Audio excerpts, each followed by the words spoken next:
नमस्कार मेरे प्यारे भाइयों और बहनों। मैं हरीश ठक्कर स्वीडन से आज आनंद मार्ग के दो हमारे यहाँ यूरोप के जो प्रतिनिधि है, दादा रागमानंद जी और दादा अ, भावोत्तरानंद जी, इन दोनों के साथ हम बात करेंगे आनंद मार्ग के बारे में।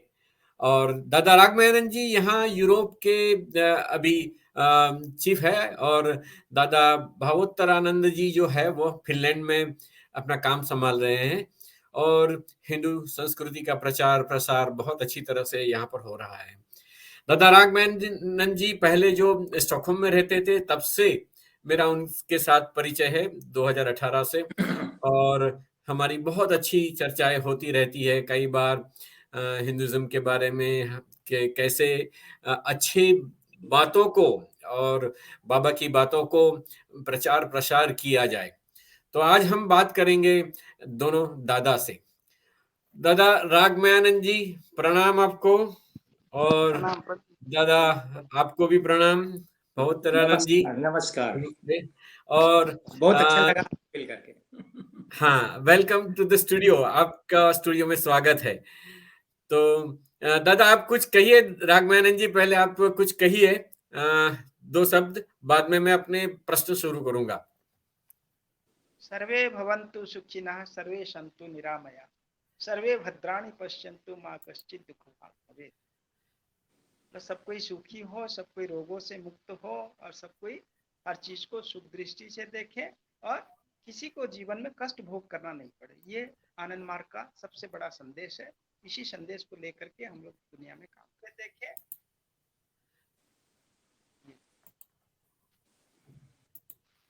हाँ दादा, भावोत्तरानंद जी, आप कुछ दो शब्द कहिए। आज 23 जनवरी है। आज बहुत शुभ दिन है। आज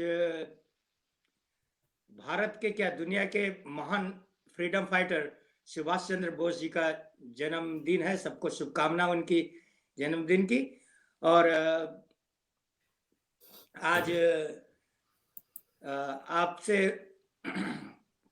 मुखाबित होने का अवसर मिल रहा है। हम लोग चर्चा को जारी रखेंगे। सभी लोग स्वस्थ रहे और सभी लोग सुखी रहे। परमपिता बाबा की जय। परमपिता बाबा की जय। हाँ, अच्छा। तो मेरा पहला प्रश्न दादा रागमानंद जी से है कि आप हमें सबको समझाए कि आनंद मार्ग क्या है। प्लीज दादा रागमानंद जी। आनंद मार्ग एक आध्यात्मिक और सामाजिक संगठन है। 1955 में इसकी शुरुआत हुई। तब से ये जन सेवा में, लोग हर तरह का सेवामूलक कार्य में वो आगे है। साथ ही साथ जितने तरह पंच सेवा, खास करके पंच सेवा में आता है आपके एजुकेशनल इंस्टीट्यूशंस, शिक्षा विभाग के जितने कार्यक्रम है वो, प्लस जितने भी मेडिकल सिस्टम है, आयुर्वेद से लेकर के योगिक चिकित्सा तक, कैसे बिना बिना साइड इफेक्ट के हम अपने आप को ठीक कर सकते हैं, इसको लेकर चिकित्सा विज्ञान हमारे काम कर रहा है। इसके अलावा जितने भी राहत कार्य होता है, जहां भी भूकंप होता है, बाढ़ होता है, या किसी तरह का सूखा होता है, जी किसी तरह का प्राकृतिक प्रकोप होता है, तो वहां सेवा कार्य में आनंद मार्ग हमेशा आगे रहा ही है। इसके अलावा जो अनाथ बच्चे लोग रहते हैं, उन लोग को लेकर के अनाथ आश्रम, बूढ़े लोगों के लिए वृद्धाश्रम, और अपाहिज लोगों के लिए, उनके लिए भी एकेडमी ऑफ लाइट, जिसको उनकी सेवा के कार्यक्रम। तो हर तरह का, केवल मनुष्य के लिए भी नहीं, पशु पक्षी के लिए भी हमारे पास व्यवस्था गुरुदेव ने हमको दिया है। और उसके तहत हम पूरे दुनिया में हर तरह का सेवामूलक कार्य हर जगह करते रहते हैं। और साथ साथ इस सेवा में हम तत्पर रहें, इसके लिए मन की सुदृढ़ता की आवश्यकता होता है। मन को मजबूत रखने के लिए हमें योग ध्यान की प्रक्रियाएं करनी पड़ती है, जो अष्टांग योग से पतंजलि का दिया हुआ जो बेसिक सिस्टम था, उसको लेकर के अष्टांग योग के द्वारा हम अपने मन को ईश्वर अभिमुखी करते हैं, ताकि हम निस्वार्थ रूप से लोगों की सेवा कर सकेंगे। यही उद्देश्य लेकर के आत्म मोक्षार्थम जगत हिताय च, आत्मा की मुक्ति साथ साथ जगत की हित, ये दोनों उद्देश्य लेकर के आनंद मार्ग 1955 से आज तक कार्यरत है। और दिनों दिन रात दिन दुगुनी रात चौगुनी जो बोलते हैं, उसी आधार पर आनंद मार्ग आगे बढ़ता ही जा रहा है। यही है आनंद मार्ग का संक्षिप्त परिचय। प्रणाम दादा। आनंद मार्ग के बारे में बताएं प्लीज। तो नमस्कार। तो आनंद मार्ग का उद्देश्य, जो जैसे दादा ने बताया कि आनंद मार्ग एक विप्लव है, एक तरह का रिवोल्यूशन है। ये आनंद मार्ग का उद्देश्य, जैसे दादा ने बताया कि आत्म मोक्षार्थ और जगत का कल्याण। इसके लिए अब भारत जैसे देश में इसकी शुरुआत हुई, और वहां पर हम लोग देखते हैं कि हमारे यहाँ पे हर तरह की जो मतलब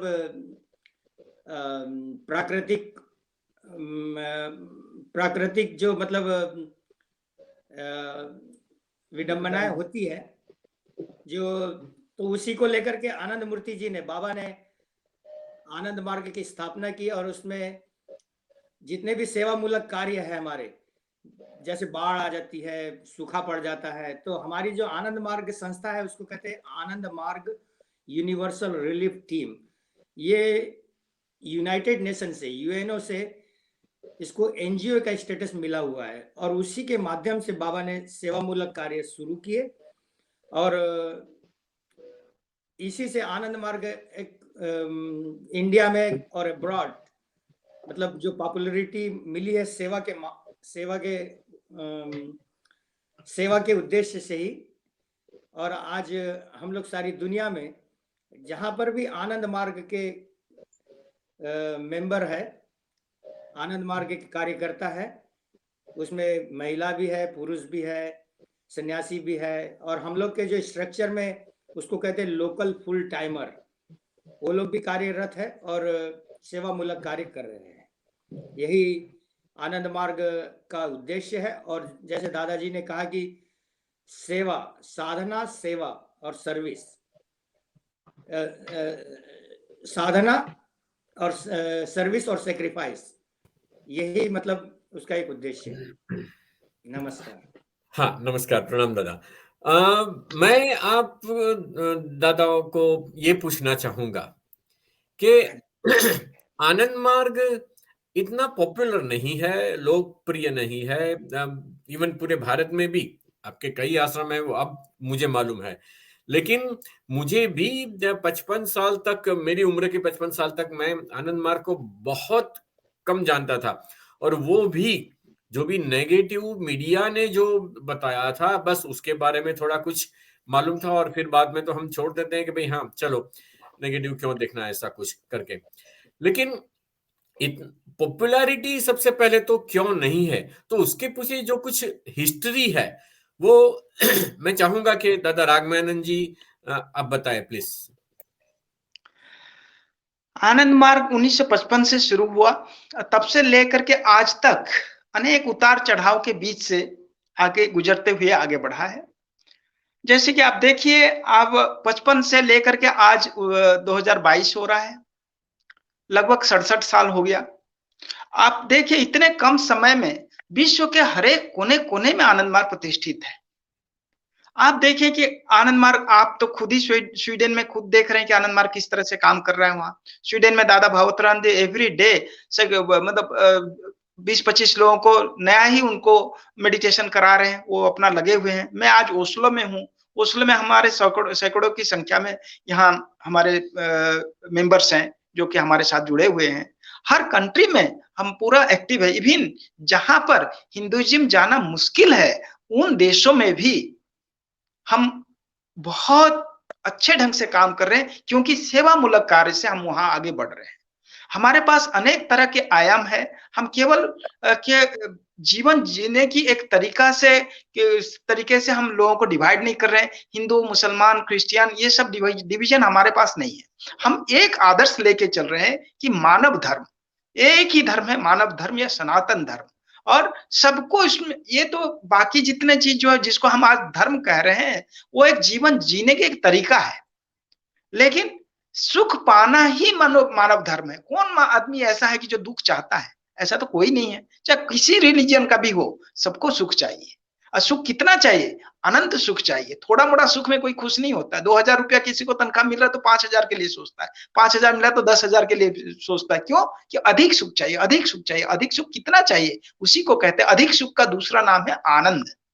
तो आनंद प्राप्ति के लिए ही मनुष्य का जन्म हुआ है, आनंद में ही जी रहा है और आनंद में भी मरेगा। तो इसलिए क्या है कि हमारे पास, हम किसी को सेक्टरियन व्यू से अर्थात व्यक्तिगत या किसी मजहबगत ढंग से हम किसी को डिवाइड नहीं कर रहे, सबको लेकर के चल रहे हैं। सबके सुख दुख में, दुख होगा तो इंसान रोएगा, सुख होगा तो हंसेगा। ये मानव धर्म है। इसलिए मानव का जो बेसिक धर्म है उसको लेकर के, उसी को सनातन धर्म कहते हैं, जो कि विस्तार, रस, सेवा और तदस्थिति, ये 4 चरणों में आगे बढ़ता है। उस चीज को लेकर के हम आगे बढ़ रहे हैं। तो इसलिए हमारे पास आइडियोलॉजिकली किसी के साथ कोई संघर्ष है ही नहीं। और जो आनंद मार्ग का जो आइडियोलॉजी को जिस किसी ने एक बार समझ लिया, एक बार उसको देख लिया, वो उसी में आने के लिए प्रयास करता है। क्योंकि आनंद मार्ग, दुनिया में कोई तो आदमी दुखी तो है नहीं ना। इसलिए कोई जानबूझ के आनंद मार्ग में है, कोई अनजान में आनंद मार्ग है, लेकिन सब कोई, दुनिया के प्रत्येक निवासी एक आनंद मार्गी है। तो इसलिए हम सबके साथ एक सुंदर सा सामंजस्य बना करके आगे बढ़ने की प्रयास कर रहे हैं। और सारी दुनिया हमारे कार्य से, हमको भले वो जाने चाहे ना जाने, लेकिन हमारा एक्शन उन तक संदेश देता है कि आनंद मार्ग क्या कर रहा है। ठीक है। और व्यक्तिगत, और हमारे पास शुरू में कुछ विरोध जरूर आया था, जिस समय लोग हमको समझ नहीं पाए थे, या हमें क्या बोलते बदनाम करने की, क्योंकि हमारी पॉपुलैरिटी इतना बढ़ रही थी, तो जिसके चलते हमको साइड करने के लिए बहुत प्रयास किया गया। लेकिन वो प्रयास कितना देर तक, मतलब जैसे कहा जाता है ना, सूरज को बादल कितने देर तक ढक सकता है? चंद घंटों के लिए भले ढक दे, लेकिन सूरज तो चमकता हुआ बाहर निकलेगा ही, है ना? तो उसी तरह से आनंद मार्ग सूरज है। भले काले बादल बीच बीच में थोड़ा मोड़ा एक आध तो आ जाते हैं, इसका अर्थ ये नहीं कि सूरज जो है ना चमकना बंद कर दिया है, ऐसी बात नहीं। इसकी चमक है और सब लोग इसको एहसास कर रहे हैं। आज विश्व ब्रह्मांड में जिस कंट्री में भी जाएंगे, हर एक देश में, चाहे जिस देश, मतलब जो कि धर्म के नाम से प्रचार भी प्रतिबंध भी हो, उन देशों में भी आज हम आनंद मार्ग काम कर रहे हैं। आनंद मार्ग हर जगह में है। ऐसा कोई देश नहीं है विश्व का जहां पर आनंद मार्ग नहीं है ना? तो ये बहुत खुशी की बात है कि हरीश जी, आज आपके माध्यम से हम लोगों को यही संदेश देना चाह रहे हैं कि आनंद मार्ग के बारे में थोड़ा सा जानें। रियली आपको इतना खुशी होगी, इतनी मंत्रमुग्धता होगी, क्योंकि हरीश जी से हमारी 3 साल से मुलाकात है। आप हरीश जी का भी ओपिनियन थोड़ा सा उनसे पूछ लीजिए, वो खुद बताएंगे आपको कि वो किस तरह का महसूस कर रहे हैं, पहले जब नहीं जानते थे, और जब अब वो धीरे धीरे जब आनंद मार्ग को जान रहे हैं, उनके अंदर क्या परिवर्तन क्या हुआ है, और उनकी व्यक्तिगत स्वभाव में कितना परिवर्तन हुआ है, और उन्होंने उनकी जो दुनिया को देखने की जो नजरिया थी, उसमें कितना परिवर्तन हुआ है, वो खुद बताएंगे तो आप लोग को बहुत अच्छा लगेगा। दादा, ये बहुत अच्छी बात कही है आपने। यानी मेरे पर पूरा अब तो उत्तरदायित्व आ गया आनंद मार्ग को समझाने के लिए। हम लोग यहाँ पर इंडियन एम्बेसी की ओर से एक संस्कृत के क्लासेस चल रहे थे, और मैं नया स्टॉकहोम में आया था, और इस वजह से मैं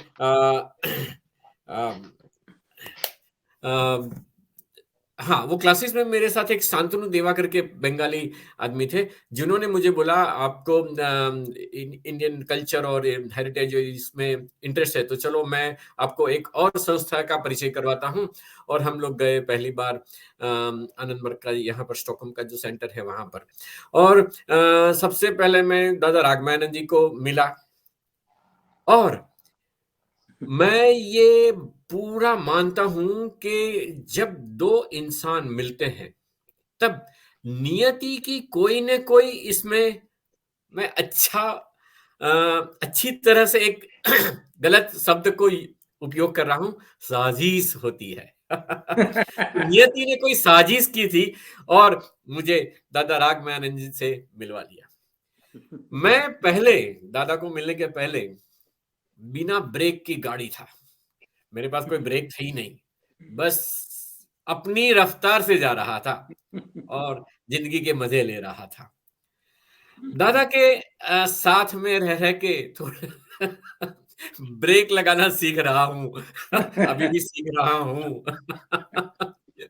तो साधुओं के सत्संग से ये एक बहुत ही अच्छी बात होती है कि आपके अंदर के रहे जो अवगुण है, हाँ मैं ये कहूंगा ये अवगुण भी है, गुण भी है वो मुझे मालूम है, लेकिन अवगुण भी है, क्योंकि हर बार तुम्हारा ये जो कैरेक्टरिस्टिक्स जो है वो अच्छा नहीं है, हर बार अच्छा नहीं है, तो इसलिए अवगुण है।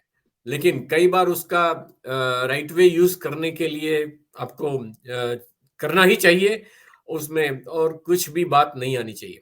लेकिन दादा ने मुझे समझाया था कि कौन सी चीजों में हमें आराम से वेट करके कुछ नहीं बोल के जवाब देना चाहिए, और मैं भी अभी सीख रहा हूं, मैं ये कहूंगा एट दिस एज 59 सो दादा के साथ मोर देन 3 इयर्स का हमारा ये सत्संग आज भी चालू है। दादा जब भी स्टॉकहोम में होते हैं तो बहुत बार मिलने का हुआ है। लेकिन हाँ, दादा ने मुझे कई बुक्स भी बाबा की बताई थी, उनके ख्याल जो थे, उनको विचार जो थे वो भी मुझे समझाए हैं। उसमें से एक जो विचार है वह मुझे बहुत ही अच्छा लगा है, और वह विचार है प्राउड थियरी। तो मैं दादा रागमानंद जी को विनती करता हूं कि हमारे ये दर्शकों को आप बताएं कि what is proud theory, proud theory क्या है, उसमें उससे यह समाज को क्या लाभ होगा। सिर्फ भारत को लाभ नहीं होता है, यहाँ पर पूरे विश्व को लाभ होता है, वो मुझे मालूम है। तो आप बताएं प्राउड थियरी क्या है, दादा रागमानंद जी प्लीज। नमस्कार हरीश जी। प्राउड मेरे गुरुदेव श्री श्री आनंद मूर्ति जी आप जानते ही होंगे, आनंद मार्ग के संस्थापक, आनंद मार्ग के कर्ता धर्ता भाग्य विधाता सब कुछ गुरुदेव श्री श्री आनंद मूर्ति जी के नाम से जाने जाते हैं। उनके लौकिक नाम था श्री प्रभात रंजन सरकार। तो उनके द्वारा ये पूरे दुनिया के, क्योंकि वो उनके अंदर में वो आध्यात्मिक शक्तियां थी जो कि मैंने आज तक किसी में देखा नहीं है, ना ही इस तरह का प्रतिभावान सदगुरु पाना इतना आसान बात नहीं है। उनको हम तो सदगुरु मानते ही हैं, और भगवान से भी, भगवान को भी अगर सामने रख दिया जाए तो हम गुरु के चरण ही छुएंगे, क्योंकि भाई उनको ही हम भगवान का दर्जा देते हैं। खैर जो हो, ये तो मेरा पर्सनल विचार है, मेरे गुरु जी के प्रति उतना श्रद्धा है। तो उनका दिया हुआ ये विचार एक मैं बताना चाह रहा हूं कि गुरुदेव ने हमें एक दर्शन दिया है, सामाजिक दर्शन। आध्यात्मिक दर्शन तो उन्होंने बहुत कुछ दिया है, लेकिन सामाजिक दर्शन जिसको दिए हैं उसको कहा जाता है प्रोग्रेसिव यूटिलाइजेशन थ्योरी अंग्रेजी में, और हिंदी में प्रगतिशील उपयोगी तत्व, यानी कि प्राउड। हिंदी में प्राउड होता है, अंग्रेजी में प्राउड होता है। Pro for progressive, U for utilisation, T for theory, PROUT proud, progressive utilisation theory. ये दिए हैं गुरुदेव ने 1959 में उन्होंने शुरू किया था। इसका ये उनका विचार है, मेरे गुरुदेव का ये विचार है कि किसी देश का, किसी एरिया का, किसी राष्ट्र का या किसी राज्य का विकास तभी होगा जब 3 चीज में बैलेंस होगा, कृषि, उद्योग और ट्रेड मतलब क्या बोलते हैं, बिजनेस जिसको बोलते हैं, कॉमर्स। ये तीनों में जब हैप्पी ब्लेंडिंग हो जाएगा तभी वो एरिया विकास करेगा ही। इसलिए गुरुदेव ने हर एक एरिया के बारे में, दुनिया की कोई ऐसा एरिया नहीं है जिस कंट्री के बारे में उन्होंने डायरेक्शन नहीं दिया गया है, नहीं दिए हैं। तो कहने का अर्थ है वो बताते थे उस एरिया का जलवायु कैसा है, वहां का नदी नाला पानी पहाड़ पर्वत कैसे किस तरीके के हैं, वहां की मिट्टी किस तरीके का है, वहां का आदमी किस तरीके का है, और वहां की साइकोलॉजी के हिसाब से किस तरह का खेती करोगे तो वहां तुम्हारे वहां का खेती का उपज जो है ना तुमसे कई गुना ज्यादा होगा। और गुरुदेव हमेशा हमको सिखाते थे कि मिक्स्ड क्रॉप्स, मतलब एक खेती से 2-3 फसल कैसे आप ले सकते हो, किस किस किस अनाज किस पौधा किस तरह का तत्व को ग्रहण करता है मिट्टी से और कौन सा तत्व छोड़ता है। दूसरा पौधा जो चीज पहला वाला पौधा जो छोड़ रहा है दूसरा पौधा उसको लेता है, और वो कुछ छोड़ता है तो तीसरा वाला पौधा बचा बैठा हुआ है वो उसको लेता है। इस तरीके का उनका जो कॉम्बिनेशन है गुरुदेव ने हमको इसको समझाया है, तो जिसके द्वारा हर एरिया का खेती को हम उपयुक्त रूप से कर पाएंगे। दूसरी बात क्या है, अगर खेती करते हैं तो उस खेती से आने वाली प्रोडक्ट को हम कैसे उसको फैक्ट्री में ले जा करके उसको ऐसा चीज बना करके छोड़े लोगों के पास कि आदमी तुरंत उसको उपयोग कर सके। यानी कि उसके लिए उद्योग की जरूरत पड़ता है, खेती करने के लिए भी उद्योग की जरूरत पड़ेगा और खेती के बाद भी जो प्रोडक्ट आएगा उसको प्रोसेसिंग करने के लिए भी उद्योग की जरूरत पड़ेगा। एग्रो इंडस्ट्री और एग्रीको इंडस्ट्री दोनों हमारे लिए जरूरत होता है। उसके अलावा नॉन एग्रीकल्चरल इंडस्ट्री भी होना जरूरी है। तो गुरुदेव का कहना है कि 30 से 40% लोग किसी राष्ट्र का 30 से 40% लोग जो है ना केवल खेती में काम करना चाहिए और उद्योग में बाकी 40% उद्योग में काम करना चाहिए। बची हुई 10 से 20% लोग उनको व्हाइट कलर जॉब यानी कि 10% बिजनेस में जाएंगे और 10% जो ना व्हाइट कलर जॉब यानी कि जो डॉक्टर हुए, इंजीनियर हुए, प्रोफेसर हुए, यानी कि अदर जितने प्रोफेशन है वो सब 10% आदमी उसमें काम करेंगे। अगर इस हिसाब से अगर हम काम करते हैं, इस तरीके से अगर हम उस एरिया को अगर डेवलप करते हैं, ऑटोमेटिकली उसका क्या होगा कि उस एरिया का विकास सर्वोत्तम रूप से हो पाएगा। तो गुरुदेव ने हिंदुस्तान में एक एक राज्य के बारे में, एक एक एरिया के बारे में सब कुछ बताए हैं। किस तरह का खेती करोगे, कौन कौन सा खेती करोगे, फल का सब्जी करोगे, फल का करोगे तो कौन कौन सा फल लगाओगे, क्या बोलते हैं सब्जी का लगाओगे तो कौन कौन सा सब्जी लगाओगे। ये ऐसा कोई चीज नहीं छोड़ा है कि किस तरह का आप काम करोगे, वो सब चीज बताए हैं। दूसरी बात कि किस एरिया में कौन कौन सा खनिज संपद है, उस आधार पर कौन कौन सा आप इंडस्ट्री लगाओगे, ये भी चीज उन्होंने बताया है। और उसके बाद किस तरीके, तीसरी क्या होता है कि इस एरिया में लोगों के पास क्या क्या डिफिकल्टी है, उस डिफिकल्टी का समाधान कैसे करोगे। ये हर चीज को दूर दृष्टि तक रख करके, हाँ, ये भी कमर्स की मतलब बाबा ट्रेड की बात करते हैं, क्योंकि यूरोप में जानते हैं आप यहाँ फल सब्जी हो ही नहीं सकता क्योंकि यहाँ सालों भर ठंडी रहता है। अभी भी हम लोग जो तीनों बैठ करके बात कर रहे हैं -4 टेम्परेचर में हम बात कर रहे हैं। हम ओस्लो से बोल रहे हैं, दादा भावतरान जी फिनलैंड हेलसिंकी से बोल रहे हैं, और भाई साहब जो हरीश जी है वो स्टॉकहोम में बैठे हुए हैं। 3 कंट्री से हम लोग तीनों जुड़ करके बात कर रहे हैं और सब लोग तीनों माइनस में बैठे हुए हैं। तो इस एरिया में जहां बर्फ बैठा हुआ है, बर्फ जहां साल में 6 महीने तक जब बर्फ ढका रहता है, यहाँ ना कभी फल होता है ना कभी सब्जी होता है। गर्मियों के टाइम में होता है, कुछ बेरी होते हैं, है ना, स्ट्रॉबेरी, ब्लूबेरी, क्रेमबेरी, तरह तरह का बेरियां होते हैं। ये फल सब्जी कभी हम लोग को देखने को नहीं मिलता है। तो आप सोचिए अगर हिंदुस्तान से ये सारी चीज अगर कमर्स के द्वारा यहाँ आ जाएगा, वहां सूरज है, 24 घंटा सूरज है, और सूरज की रोशनी में पका हुआ जो फल और सब्जी होते हैं उसमें गुणवत्ता के साथ साथ उसमें मेडिसिनल वैल्यू भी इतना ज्यादा होता है कि बाकी हमारे बर्फ में हमारे पास कुछ हो ही नहीं सकता है। मैं एक बार की मुझे बात याद है, मेरे को बहुत भूख लगी थी, मैं गया थोड़ा सब्जी खरीदने के लिए, और हमने क्या किया कि बड़े बड़े टमाटर बड़ा बड़ा जो क्या बोलते हैं कि वो लौकी वगैरह देख करके उठा के ले आएगा, अच्छा से बना के खाएंगे। लेकिन जानते हैं यहाँ कैसे बनता है, वो सब क्या बोलते हैं आर्टिफिशियल तरीके से बनाया जाता है।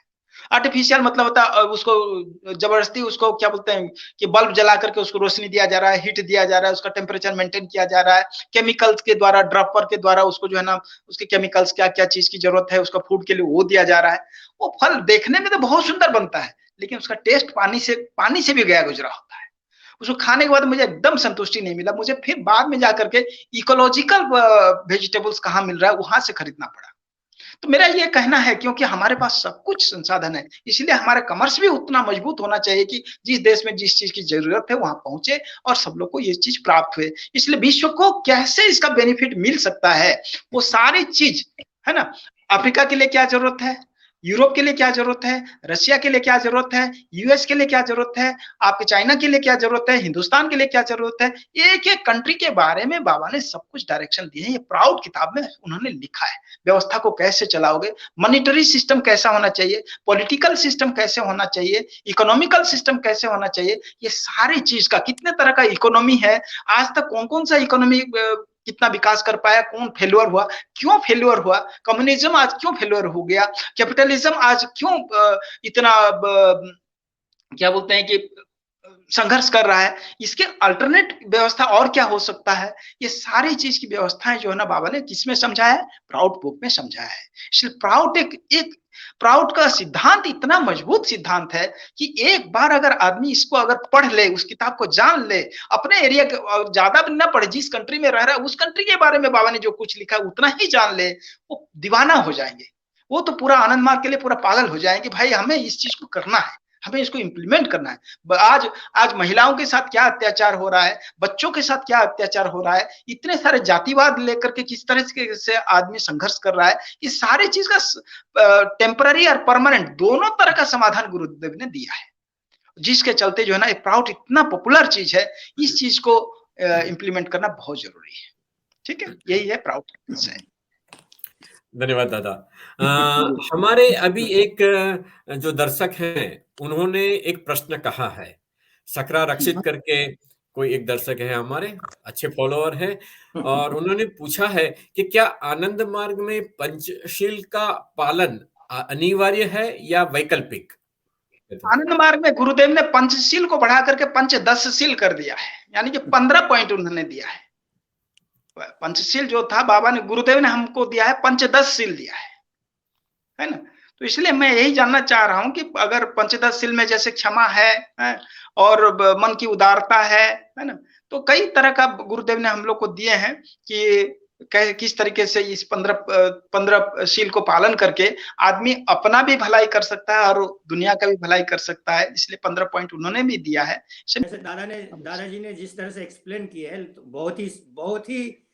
बहुत ही सुंदर ढंग से लोग आनंद मार्ग को लेकर के, जैसे आप कह रहे थे कि विभ्रांति थी लोगों में, वो थी क्योंकि आनंद मार्ग एक आध्यात्मिक जो संस्था है वो कई तरह के आडंबर को नहीं मानते हैं, इसलिए वो लोग सोचते हैं कि हम लोग सनातन धर्म के विरोध में है कि हिंदू धर्म के विरोध में है। ऐसा कुछ लोग जो अपना एक्सप्रेस करते थे, क्योंकि हम लोग जो धर्म चक्र करते हैं हर सप्ताह में, तो महिलाएं पुरुष सब लोग करते हैं, और शाम का 5 बजे का समय होता है तो हम लोग खड़े होकर के कीर्तन करते हैं। तो इनको ऐसा लगता है कि हम लोग जो कीर्तन करते तो महिलाएं कैसे क्यों नाचेगी। अरे भाई, जितना पुरुष को अधिकार है उतना महिला को भी तो अधिकार है। तो आनंद मार्ग जो संस्था है, आज आनंद मूर्ति जी ने, बाबा ने सारी दुनिया में 9 सेक्टर में इसको मतलब विभाजित किया हुआ है। जैसे दिल्ली सेक्टर हो गया, हांगकांग सेक्टर हो गया, मनीला सेक्टर हो गया, सुआ सेक्टर हो गया, जॉर्ज टाउन, कायरो, नैरोबी और न्यूयॉर्क। तो ये 9 सेक्टर में, और इसके फिर कई रीजन्स है। जैसे बर्लिन सेक्टर में हम लोग जो काम कर रहे हैं, हमारे जो आचार्य राघमयान जी अवधूत जो सेक्टोरियल सेक्रेटरी है, उन्हीं के गाइड में हम लोग सारे बर्लिन सेक्टर में काम करते हैं। और सभी जगह पर हमारा जो मास्टरिंग का प्लान है, जैसे दादा ने अभी आज के कम समय में जो एग्रीकल्चर को लेकर के इन्होंने कहा, तो हम लोग का एक बहुत बड़ा उदाहरण है पोलैंड में, जिसको कहते हैं हम लोग मास्टर यूनिट प्लान। उसमें सभी तरह की हम लोग व्यवस्था कर रहे हैं। वहाँ पे जैसे डेयरी फार्म है, ऑर्गेनिक वेजिटेबल है, वहाँ पे एग्रीकल्चर को लेकर के वहाँ पे मतलब प्रोग्राम किए जाते हैं। वहाँ पे मतलब लोगों को शिक्षा दिया जाता है कि एग्रीकल्चर को लेकर के किस तरह से वहाँ पे सीड का वितरण होता है। वहाँ से लोग लेकर के जाते हैं, वहाँ से ऑर्गेनिक वेजिटेबल ऑलरेडी वो लोग बुक कर देते हैं, और साल भर वहाँ से वेजिटेबल वो लोग लेकर के जाते हैं, जो हम लोग ऑर्गेनिक वेजिटेबल का वहाँ पे उत्पादन करते हैं। तो कई तरह का वहाँ पे प्रोडक्शन अभी तैयार हो रहा है। इसलिए हरीश जी, आपको बहुत बहुत धन्यवाद। ये जो आनंद मार्ग संस्था है, इसको जानने में लोगों को टाइम लगेगा। जैसे दादाजी ने कहा कि हम लोग एक संस्था को ज़्यादा समय नहीं हुआ है, लेकिन आनंद मूर्ति जी और आनंद मार्ग का जो उद्देश्य है वो सबके कल्याण के लिए है, और सब ही उसकी एक एक बड का वृक्ष होता है ना, उसी तरह का है कि उसके अंदर आकर के सभी लोग छाया पा सकेंगे और उसका अपना उद्देश्य पूरा कर सकेंगे। इसलिए आनंद मार्ग का उद्देश्य ही है आत्म मोक्षार्थम और जगत का कल्याण। यम नियम तो बहुत सरल है बोल देना, लेकिन उसके जीवन में उसको पालन करना, अगर यदि वही सब कर लेते, साधारण मनुष्य अगर यदि यम नियम का पालन करेगा तो उसको साधना की जरूरत नहीं है, वही है, वो वही साधना है, वही उसका जीवन है, और वही उसी में वो सक्सेस हो जाएगा। इसलिए आजकल के जो मतलब सामाजिक जो चल रही है हमारे सामाजिक जो विचार चल रहे हैं समाज में, वो पतन का कारण उसका यही है कि जो यम नियम का पालन नहीं हो पा रहा है और आध्यात्मिकता को प्रश्रय न दे करके वो आडंबर को प्रश्रय देते, इसीलिए पतन होता है। इसलिए आनंद मार्ग को जानिए। और हरीश जी को बहुत बहुत धन्यवाद, आप इतने नए साधक होते हुए भी आज आनंद मार्ग को आगे बढ़ाने के लिए प्रयास कर रहे हैं और जनमानस को ये जताने की कोशिश कर रहे हैं कि इस संस्था को जानो तो सही आप लोग कि ये क्या है, इसका उद्देश्य क्या है, इसके लोग क्या है, इसमें काम करने वाले लोग। हम लोग 4 उपवास करते हैं, प्याज लहसुन मीट मांस मछली अंडा लहसुन प्याज, इवन मशरूम तक नहीं खाते हैं हम लोग। तो उसका उद्देश्य क्या है, उसको क्यों नहीं खाते, उसका एक साइंटिफिक रीजन है। इसलिए ये सब चीज को जानिए। और हम लोग किसी के अगेंस्ट में नहीं है, किसी के विरुद्ध नहीं है, हम लोग अपना काम कर रहे हैं और हम लोग के कार्य के कारण लोग हमारे से जुड़ रहे हैं। बहुत बहुत धन्यवाद। धन्यवाद दादा, और फिर से हम मिलेंगे और आनंद मार्ग की यह बातें और लोगों को बताएंगे। धन्यवाद आप दोनों का इस कार्यक्रम में आने के लिए। Thank you. परमपिता बाबा की जय। 1 मिनट कीर्तन कर देता हूँ, बाबा नाम केवल। हाँ, 1 मिनट के लिए। हाँ, 1 मिनट के लिए। जिस 1 मिनट, ज्यादा नहीं। हाँ। बाबा नाम केवल, बाबा नाम केवल, बाबा नाम केवलम, बाबा नाम केवलम, बाबा नाम केवलम,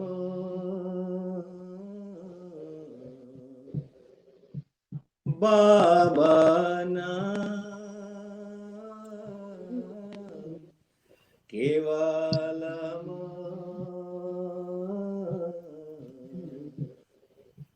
बाबा नाम केवलम, बाबा नाम केवलम। सो ये अष्टाक्षरी सिद्ध महामंत्र आनंद मूर्ति जी ने स्वयं दिया है। जैसे भगवान कृष्ण ने, भगवान शिव ने अष्टाक्षरी सिद्ध महामंत्र दिए थे, ओम नमो शिवाय, हरिओम तत्सत, वैसे आनंद मूर्ति जी ने मानवता के कल्याण के लिए अष्टाक्षरी सिद्ध महामंत्र दिया है। आप लोग 5-5 मिनट भी इसको करके और थोड़ा ध्यान करेंगे तो देखेंगे कि जीवन में बहुत सुधार होगा और सब लोगों का कल्याण होगा। धन्यवाद दादा। जय जय जय।